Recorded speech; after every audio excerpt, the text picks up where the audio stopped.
The Dodge Viper, a Jeep Grand Cherokee, and this fall, a whole new line of family sedans. At Chrysler, we believe that standing still is a great way to get run over. Now, hold on a minute. If this statement is true, how does a car company went from having a full lineup of various models in several divisions to being owned by another car conglomerate and only offer one model that is outdated and operates in a shrinking market segment? Welcome everyone to episode 61 of the Automotive History series, where we're going to take a closer look at Chrysler's recent years and try to find an answer on Chrysler's great decline in the past decades. Welcome everyone to a struggle called Chrysler. In this business, you lead, follow, or get out of the way. Well, that remains to be seen.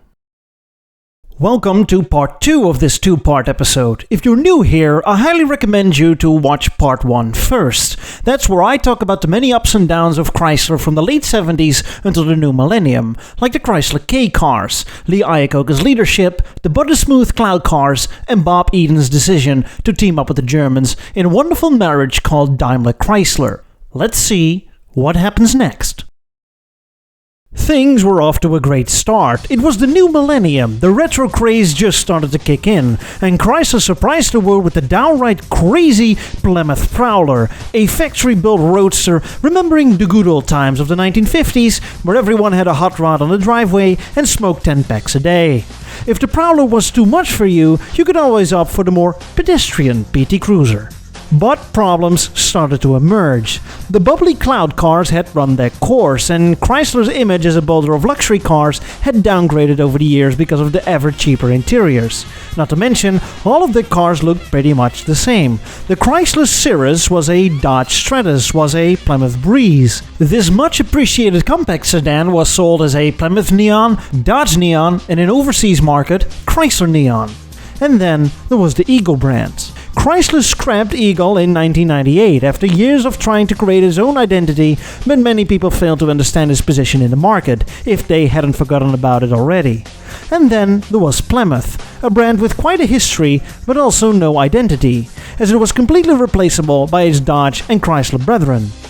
Although there were plans to make it a hip and young brand with funky, retro-futuristic cars, the division was cancelled after the merger with Daimler, and some of the planned models were pushed to other divisions. And although Chrysler experienced a brief surge in sales thanks to an attractive lineup with retro-looking cars, think of the reintroduced 300 series, the PT Cruiser, but also the Aspen, it is at this moment Chrysler sets in its great and final decline. See, its partnership with Daimler, the marriage made in heaven, turned out to be a dysfunctional couple. A merger of equals, my ass. Daimler was the abusive husband and Chrysler the obedient wife. In a merger of equals, you give some and you take some. But in this relationship, it was Chrysler that either took or was forced to take everything from Daimler, but gave nothing in return. And what Daimler gave to Chrysler were the leftovers. Don't believe me? It already starts with the name. Of all the new and magical and fantastical merger names they could choose, they chose Daimler-Chrysler. And that name tells you everything you need to know. Daimler first, Chrysler second. Chrysler, the back end of everything, the butt of Daimler. Do you know how they pronounce Daimler-Chrysler in German? Daimler. The already existing Mercedes Sprinter delivery van was rebadged to become the Dodge Sprinter. The new retro Chrysler 300 and its brother, the Dodge Charger, shared lots of bits and pieces from Mercedes, like interior equipment, suspension, and engines. And arguably the face of the whole deal is the Chrysler Crossfire, a stylish retro coupe or convertible that was built on the first generation Mercedes SLK, or really a heavily customized SLK wearing an American coat, as the rest underneath was all Mercedes. The car was released right around the time the second generation SLK came out, so naturally you'd assume that Chrysler would also be given the platform to build their version. But nope, Daddy Daimler decided Chrysler would use the first generation leftovers. And why did Chrysler feel the need to offer a two-seater roadster anyway? The result was a stylish car with underwhelming performance and handling, considering it was a 10-year-old car at this point. And I can confirm this as I have owned a Crossfire. Yes, I also don't know what's wrong with me. Luckily, I don't have it anymore. But what I do have is a car review waiting for you.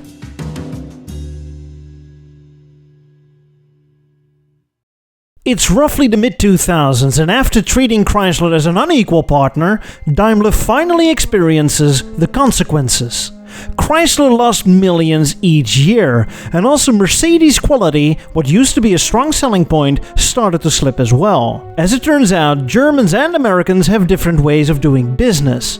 Chrysler was Daimler's pain in the neck, and they wanted to get rid of the company fast. And so, Chrysler was up for sale in 2007. A great moment, considering that the global economy started to collapse only 1 year later.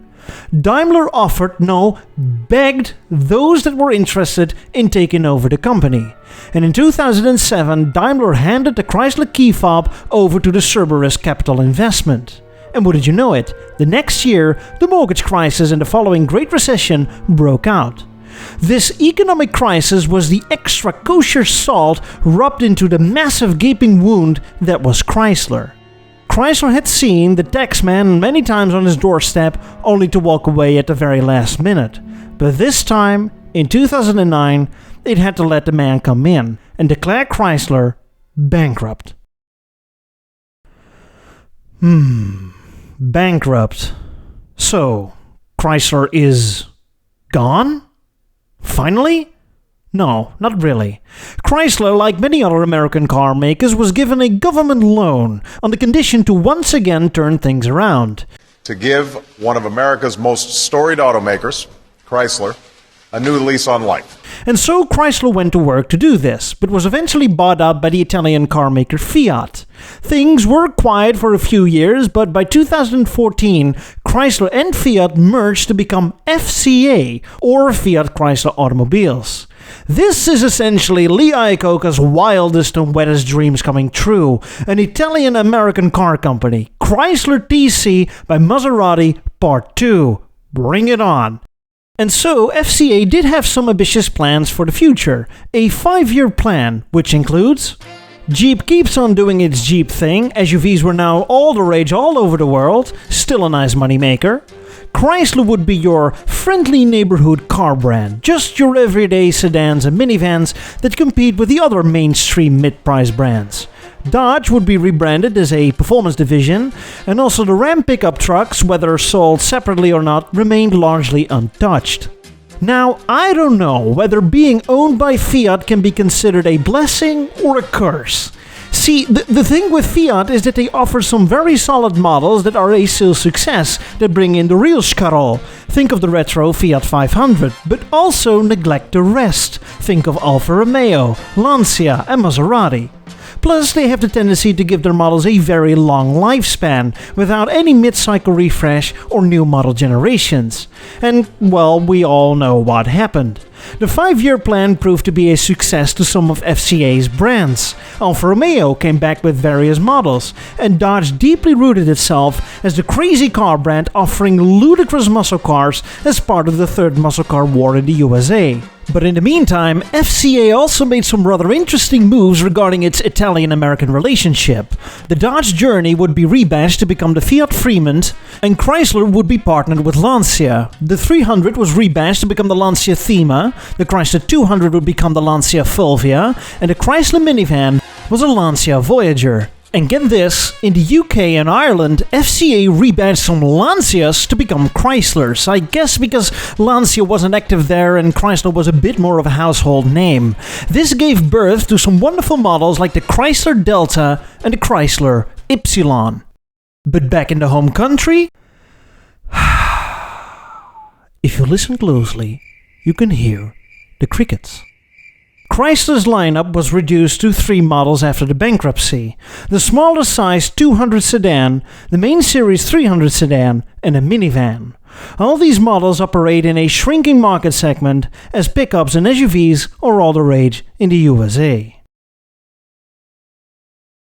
Let's jump to recent years and the present day and focus on the Chrysler as a brand. Somewhere in the 2010s, Chrysler lost its 200 sedan, and what is left are the 300 and the Town & Country. As mentioned, these cars are operating in a shrinking market segment, and on top of that are aging. They are the victims of FCA's typical neglect. The 300 soldiered on as the last true all-American sedan, rear-wheel drive, spacious, comfortable, and powerful if equipped with a big old V8 engine. And there is nothing wrong with the car. In fact, I think it turned into a nice profit machine, since I don't think a lot of development costs are involved anymore. It just does its thing and keeps on selling. But it's the K-car crisis all over again. Perfectly fine machine, but aging and dull. The same can be said about the minivans. Great cars, great value. I've sat in one of these, and they are the modern living rooms on wheels, and that's a compliment, with the terrific stow-and-go option. But minivans are dull. So the cars are not the problem, but the fact that nothing new comes around from Chrysler in the last 15 years is a problem, is worrying. In 2020, some interesting news came around. FCA, the Italians, would merge with PSA, the French, and a new massive car conglomerate would rise, known as Stellantis, now owning 14 brands. Now, does that ring a bell? The last time I checked, back in the 70s, there was a British car company with a similar approach, and we all know what happened.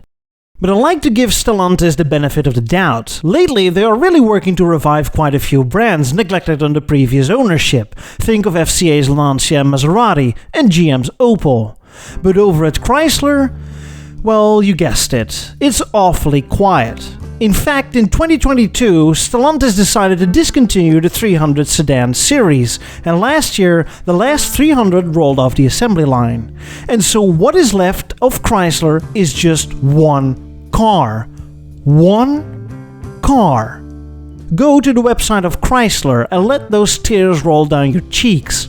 The only car that is left is a minivan. To say that Chrysler is on life support is an understatement. The only question that remains is what Stellantis is going to do with it. At this point, you just wish that they pulled the plug out of it. And yet, according to various news sources, Stellantis has some plans to revive the brand. I don't see it happening, but look at what they did to Lancia, a brand I also kind of gave up on. According to Stellantis, Chrysler will receive an electric crossover SUV in 2025. And it's not a big surprise, but hey, it's something. And the styling will be influenced by the Chrysler Airflow concept. And can we talk about the concept? Unless it's a realistic concept that could be made ready for regular production, I find it a rather dull design. It's not bad, but it's not exciting either. There are regular cars out there that already have a similar or even more modern design. 15 years of no news at all, and Chrysler comes up with this? I love you, Chrysler. I really do. I love your history, I love your high point, I love your cars. And I hate to see the current stage you're in. I hope you get well real soon, or maybe it's just better if you leave the automotive world for good. Although it will be a sad day to see a company with such a rich history, almost 100 years of progress, go to waste.